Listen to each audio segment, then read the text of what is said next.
Welcome to my channel. My name is Cindy and I'm with Junkbox Studio. I'm going through my stash here to find something to make, and I think I'm going to pick this tin. But I want you to stay to the end because I have something really neat that I want to show you, and I think you're going to like it. I'm using the Waverly chalk paint in the color ink. It's a black paint, and I'm also using a sea sponge to apply that.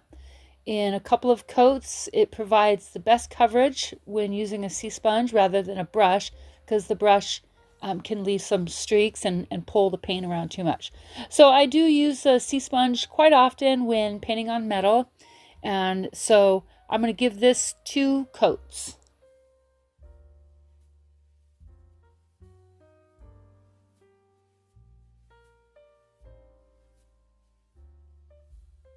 I decided that I didn't want to leave just that flat black with the chalk paint, and so I'm taking this gloss gel medium. It's really just a cheapy medium. I think I got it at a Ross or something. They've got a little craft section there.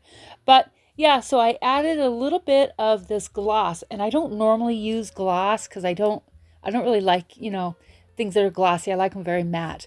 But I wanted a slight variation on this canister with what I'm doing, and I like how it turned out. So let's find a label for this canister. And I've got my my neat little labels here. There's a few of them that I'd already picked out, and so this one's nice. It's kind of minimal, and I love the font on it. It's great. And then I've got that one that's kind of like a Victorian desk and advertisement, and so that would take me in a little bit different direction as far as finishing and staging the product. This one's cute. This one is for some ad about driving with your horse. And so this one also is very, very nice. I like the script there in the middle. But this one, I was going to use this one, but I decided not to. I think I'm going to go with that first label.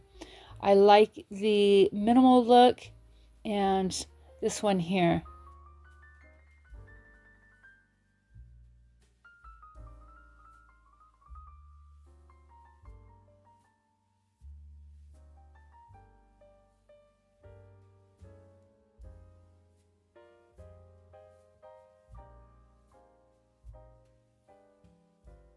I'm taking the Tim Holtz Distressing ink and just going around the corners a little bit. I don't want to kind of overpower this label with too much staining, but I do want a little bit of definition. And so I'm just, adding just a little bit.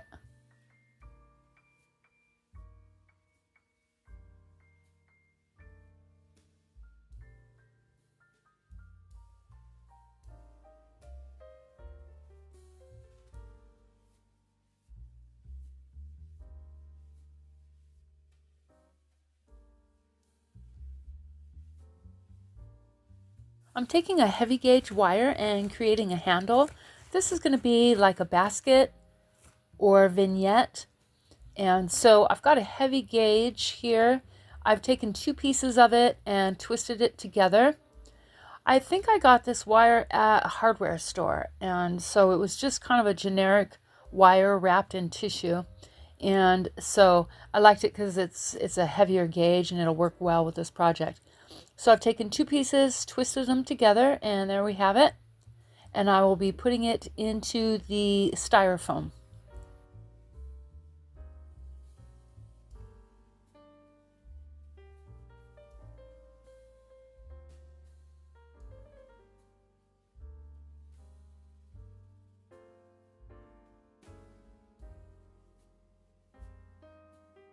I'm using the Gorilla Glue in the gel, and it's kind of weird because it'll foam up on you, and so I don't really use it in very many projects, but let me know if you guys have used this before and if you like it.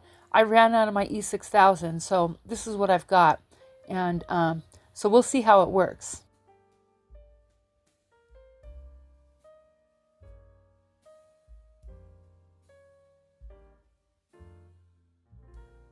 I'm using the Excelsior as a filler, and I've been using it a lot more lately than the moss. It's easy to work with, and I really like the off-white color. And so just taking a chunk there and throwing it in. I think I put too much, but I think I end up stuffing it down in the sides. And I do use it to hold up some of the objects I'm going to be putting in this vignette. And so, yeah, I really like this Excelsior a lot.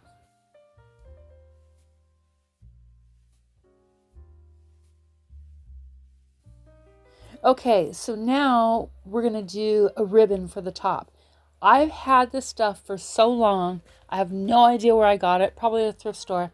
And it's like a paper, it's thicker than a crepe paper, and it's all bound together. And I'm going to show you how I took it apart. It was quite a process unraveling this whole thing, but it's worth it, and I think I'll be using more of it here in the future.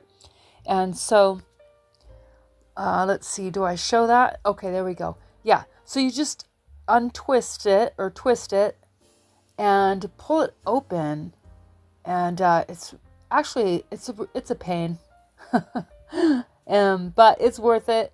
I like it. It's kind of neat because you can really kind of mold it, and it's nice and thick and cool looking. So yeah, there we go. And I'm going to be using that for a ribbon on the wire handle.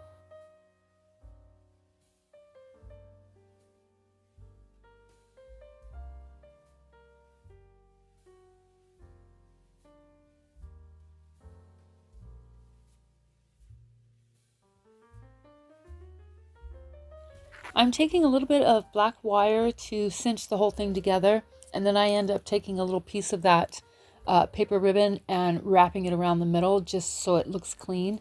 But I like to use wire when making bows. It's just it holds everything together and controls it a little bit better. But yeah, so isn't this stuff so neat? It's really cool. You know, it's thicker than a crepe paper, but and you can mold it really well. And so I really like it. I'm going to be using it a lot more. I wonder if I can get it in different colors. I'll have to check and see.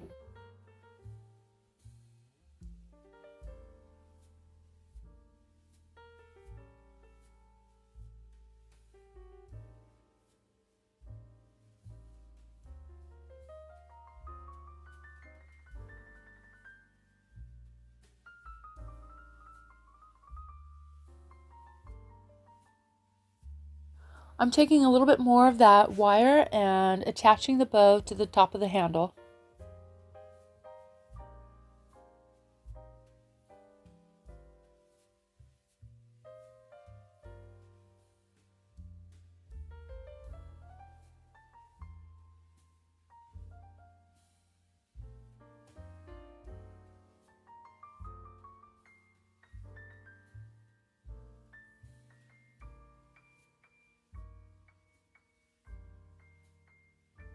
I'm using another piece of that paper to just finish off, well, it's to cover up the wire really, and just to finish everything off. But it also adds to the stability of that bow. It'll keep it in place and it won't twist around on you.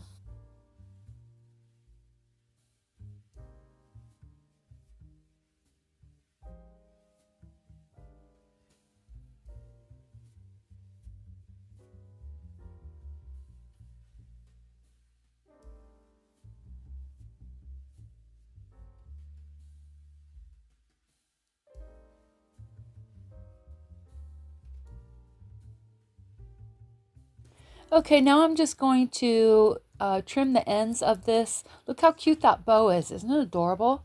I love this paper. And so I do the little folding of the ends method and just a slight angle on this one.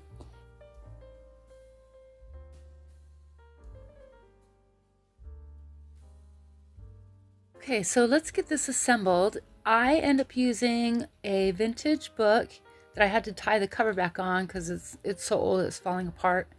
And then also an oval frame just to mimic the handle there. And then I also use a small glass bottle. And so there's the frame. And coming up here is the item that I wanted to show you. It's so neat and I'm so excited. I love to share it with anybody who will take a look. And so here it is. It's an antique book written in 1904, and it's called Drill Regulations. and it's Uniform Rank Knights of the Pythias, and it was written in 1904.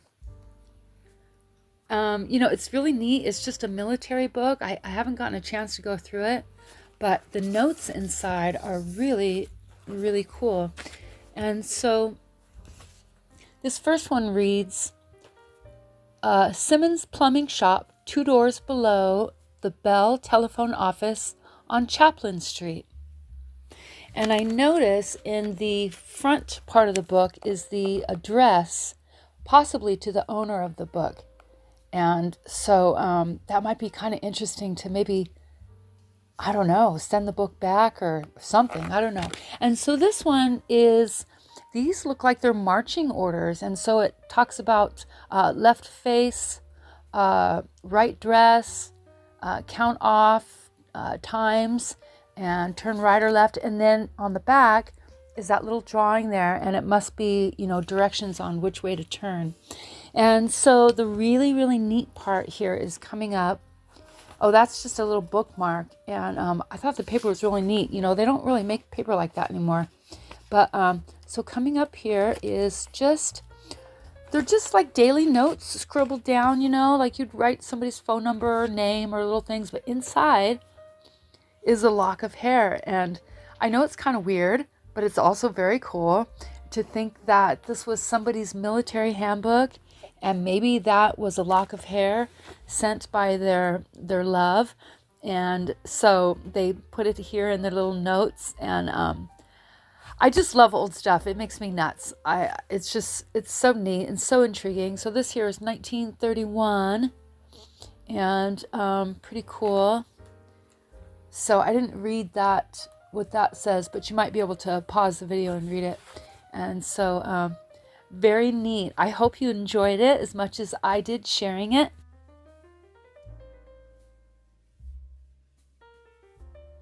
Thank you guys so much for watching, and let me know what you think about this vignette. I hope you enjoyed this video, and I will see you next time. Bye.